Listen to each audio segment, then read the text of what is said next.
Hey everyone, this is Rupali and welcome to B Ed learners.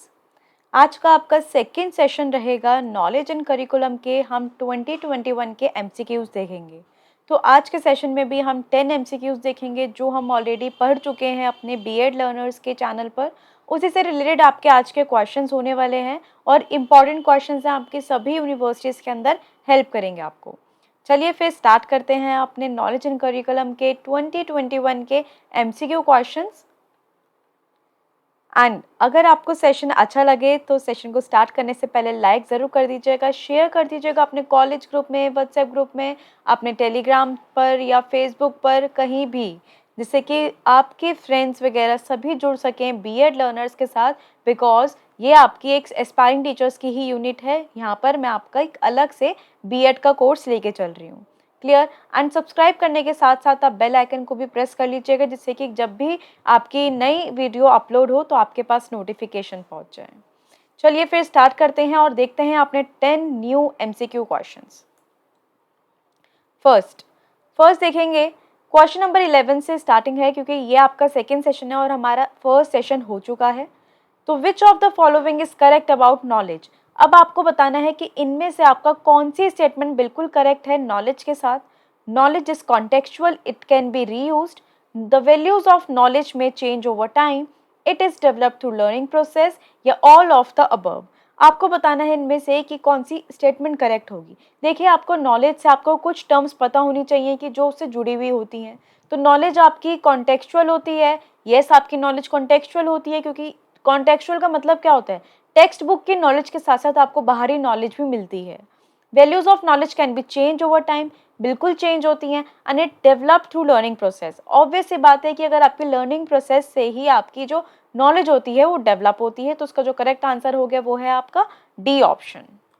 Next, question number 12, which type of knowledge is said to be highly personal and difficult to communicate or share with others।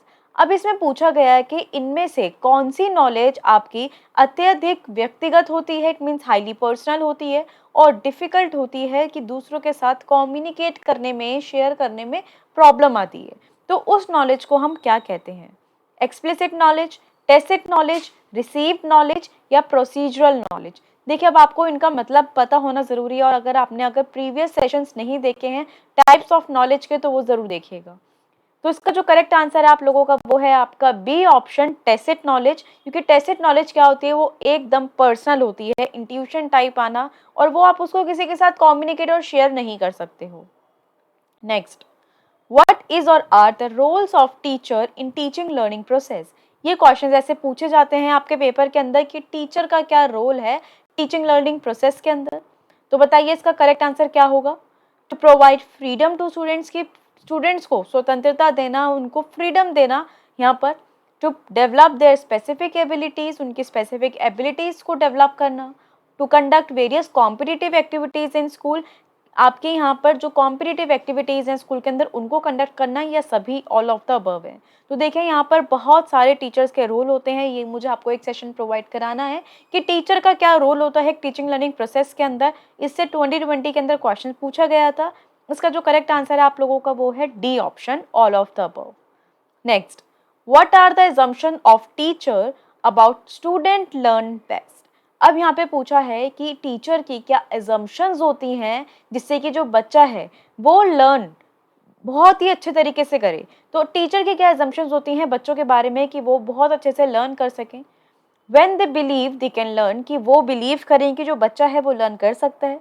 In different ways and at different rates, की जो learning होती है वो different तरीकों से होती है, different rate में होती है, क्योंकि हर एक बच्चा एक सिमिलर रेट के अंदर नहीं सीखता है। when the learning is authentic, जब आपका जो लर्निंग होता है वो ऑथेंटिक होती है तब बच्चा अच्छे से सीखता है। ये सभी ऑप्शंस बिल्कुल ठीक है। तो बताइए इसका जर्नली क्या करेक्ट आंसर होगा? आपको अगर जब भी क्वेश्चन में ऑल ऑफ द अबव दिखे तो इसके 80 to 90% चांस होते हैं कि इसके सभी स्टेटमेंट ठीक हैं। और वो आप तब देखोगे कि जब तीनों स्टेटमेंट आपकी पॉजिटिव एक ही लाइन में, एक ही डायरेक्शन में जा रही है। तो इसका जो करेक्ट आंसर है आप लोगों का वो है आपका D option, all of the above. Question number 15 यहाँ पर देखेंगे, विच of the following is not a type of knowledge. अब आपको बताना है इनमें से कि इनमें से कौन सा टाइप नहीं है नॉलेज का। मैं आपको पहले ही टाइप्स ऑफ नॉलेज से काफ़ी क्वेश्चंस करा चुकी हूँ। आपने एस्पायरिंग टीचर्स के चैनल पर भी काफ़ी क्वेश्चंस करे होंगे यहाँ पर नॉलेज एंड करिकुलम के। तो यही आपको बताना है कि टाइप ऑफ नॉलेज कौन सा नहीं है, disciplinary knowledge, non disciplinary knowledge, religious knowledge या टेसिट नॉलेज। देखिए इजीएस्ट क्वेश्चन है आपका, अगर आपको सारे टाइप्स क्लियर हैं तो आप ये क्वेश्चंस इनके मीनिंग अगर पता है तो कर पाओगे। तो इसका जो करेक्ट आंसर जाएगा आपका वो है आपका बी ऑप्शन के साथ, नॉन डिसिप्लिनरी नॉलेज। ऐसी कोई भी टाइप ऑफ नॉलेज नहीं होता है, बल्कि डिसिप्लिनरी नॉलेज होता है। रिलीजियस नॉलेज हमने किया था, टेसिट नॉलेज अभी किया हमने, तो उसका जो करेक्ट ऑप्शन चला गया वो है आपका बी ऑप्शन। क्वेश्चन नंबर 16 देखेंगे, empirical knowledge is also known as. अब देखिए ये टाइप भी मैंने आपको कवर कराया है। जो एम्पेरिकल नॉलेज होती है उसको हम क्या कहते हैं, टेसिट नॉलेज कहते हैं, पोस्टीरियरी नॉलेज कहते हैं, सेंस एक्सपीरियंस कहते हैं कि आपको मतलब कि अपनी सेंसेस के थ्रू एक्सपीरियंस हो रहा है, या फिर आपको यहाँ पर सिर्फ और सिर्फ बी और सी करेक्ट है यहाँ पर। तो जल्दी से दो इजी क्वेश्चन है ये हम कर चुके हैं, ऑलरेडी डिस्कस कर चुके हैं। तो एम्पेरिकल नॉलेज का क्या मतलब है, उसको हम क्या कहा जाता है, तो इससे देखिए क्या करेक्ट आंसर जाएगा। इसका दूसरा नाम क्या है, पोस्टीरियरी नॉलेज भी है आपका, और इसको हम क्या कहते हैं, जो आपको एक्सपीरियंस के थ्रू मिलती है नॉलेज। तो इसका जो करेक्ट आंसर है वो है आपका डी ऑप्शन, कि आपको बी एंड सी दोनों करेक्ट है, इसमें टेसिट नॉलेज का कोई रोल नहीं है। नेक्स्ट देखेंगे इसके अंदर यहाँ पर, knowledge that is recorded and communicated through medium is known as. अब जो नॉलेज आपकी रिकॉर्ड की जाती है, कम्युनिकेट की जाती है मीडियम के थ्रू, उसको हम क्या कहते हैं, टेसिट नॉलेज कहते हैं, प्रायरी नॉलेज कहते हैं, एक्सप्लिसिट नॉलेज कहते हैं, या पोस्टीरियरी नॉलेज कहते हैं। देखिए ये आपका, अब ये आपका बाहरी है कि यहाँ पर आपका इसको क्या किया जाता है, रिकॉर्ड किया जाता है कम्युनिकेट करने के लिए मीडियम के थ्रू, तो उसको हम क्या बोलते हैं, सी ऑप्शन करेक्ट है, एक्सप्लिसिट नॉलेज कहते हैं, क्योंकि आप बाहरी चीजें यूज कर रहे हो। Next, what are the responsibilities of learner. अब लर्नर की भी रिस्पॉन्सिबिलिटीज पूछी जाती हैं पेपर में आप लोगों से, ये सेशन भी मैं आपको प्रोवाइड कराऊंगी। तो यहाँ पर क्या है, learner should be active for learning, a learner should be initiator, a learner should be social, या ऑल ऑफ द अबव। तो ये सारी ही रिस्पॉन्सिबिलिटीज और इससे भी ज़्यादा रिस्पॉन्सिबिलिटीज होती हैं एक लर्नर की।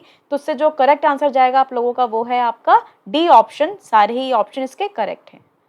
Next, teacher as a facilitator, here facilitate means. देखिए आपको पता है एनसीएफ में आपने पढ़ा है कि टीचर को हम क्या बोलते हैं, फैसिलिटेटर बोलते हैं। तो द फैसिलिटेट का क्या मतलब है ये आपको बताना है इसके अंदर। To promote learning, to help forward, to make easy, या ऑल ऑफ द अबव। देखिए आपको ज़्यादातर क्वेश्चंस मेरे ऑल ऑफ द अबव के मिलेंगे, क्योंकि मेरा मोटिव ये है कि आपके तरफ कॉन्सेप्ट पहुँचे, जिससे कि आपको उसके बारे में थोड़ी सी और इन्फॉर्मेशन मिल सके। तो टीचर एज अ फैसिलिटेटर का मतलब क्या होता है, यहाँ पे तीनों ही ऑप्शन करेक्ट हैं आपके। लर्निंग को प्रमोट करती है, उनको हेल्प करती है आगे बढ़ने में, और ईजी बनाती है चीज़ों को। Next and the last question आपका आज के सेशन का, knowledge that we gain through school, home, community is. अब जो नॉलेज आपको स्कूल से, होम से, कम्युनिटी से मिलती है उसको हम क्या कहते हैं। A, knowledge through senses, knowledge through authority, knowledge through reasons, knowledge through tenacity. तो देखिए यहाँ पर जो आपके दृढ़ता के माध्यम से मिलता है ज्ञान, तो उसको हम क्या बोलेंगे, जो आपको स्कूल, होम, कम्युनिटी, देखिए ये सारी अथॉरिटीज़ हैं। स्कूल के अंदर टीचर्स होती हैं, आपके होम में मदर हो गई है, कम्युनिटी में आपके नेबर्स हो गए, तो आपके कोई एक्सपर्ट्स आपको नॉलेज देते हैं। तो उसका जो करेक्ट आंसर है जाएगा वो हो जाएगा बी ऑप्शन के साथ, क्योंकि ये नॉलेज आपको ऑलरेडी बुकिश नॉलेज मिलती है, साइंटिस्ट के थ्रू प्रूवन नॉलेज मिलती है आपको, और ये नॉलेज डिलीवर कौन करता है, आपके एक्सपर्ट्स करते हैं, जैसे कि टीचर्स हो गई, मदर हो गई।